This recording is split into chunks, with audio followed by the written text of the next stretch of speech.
Cela nous est tous arrivé un jour de nous mettre au sport de manière un peu trop brutale. On se décide enfin à enfiler notre vieux jogging qui prend la poussière dans le placard et on se lance dans un marathon de 10 km. Et le lendemain, nos muscles douloureux nous font un peu regretter notre élan de la veille. Heureusement, les quelques cellules musculaires abîmées qui ont entraîné ces horribles courbatures ne seront plus qu'un mauvais souvenir dans quelques jours. En revanche, dans le cas d'une vraie déchirure musculaire, les conséquences n'auraient pas été identiques sur notre muscle ni sur notre cerveau. Car casser des cellules musculaires, ça ne passe pas inaperçu. Ça entraîne le relargage de signaux d'alerte qui vont voyager dans le sang jusqu'à arriver à notre cerveau. Et c'est là que j'interviens.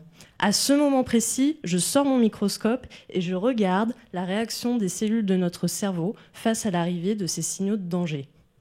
Je m'intéresse particulièrement aux cellules microgliales. Ce sont des cellules du système immunitaire qu'on ne trouve que dans le cerveau. Ce sont un peu les vigiles de nos neurones, des super vigiles même, car elles ont beaucoup de bras. Dès qu'un danger se fait sentir à proximité des neurones, les cellules microgliales déploient et allongent leurs bras pour essayer d'en savoir plus sur ce qui se passe. Si le danger est confirmé, les cellules s'activent et se rétractent sur elles-mêmes, prêtes à passer à l'attaque. Une fois le danger éliminé, les cellules se détendront et retrouveront leur forme normale en quelques jours. Seulement voilà, pour certains patients, les cellules microgliales restent activées même après l'élimination du danger, et ce parfois pendant plusieurs années. Cela n'est pas sans conséquence au niveau de notre cerveau. En effet, mes expériences ont montré qu'un mois après une blessure au mollet, quand celle-ci est complètement guérie, notre mémoire est défectueuse. Alors je ne parle pas de la mémoire immédiate qui nous aide à retenir le numéro du pizzaiolo le temps de commander à dîner. Non, je parle de la mémoire plus tardive qui nous aide à retenir le nom de cette délicieuse pizza qu'on a dégustée quelques semaines plus tôt. Et une région de notre cerveau qui est très impliquée dans ce processus de consolidation des informations, c'est l'hippocampe.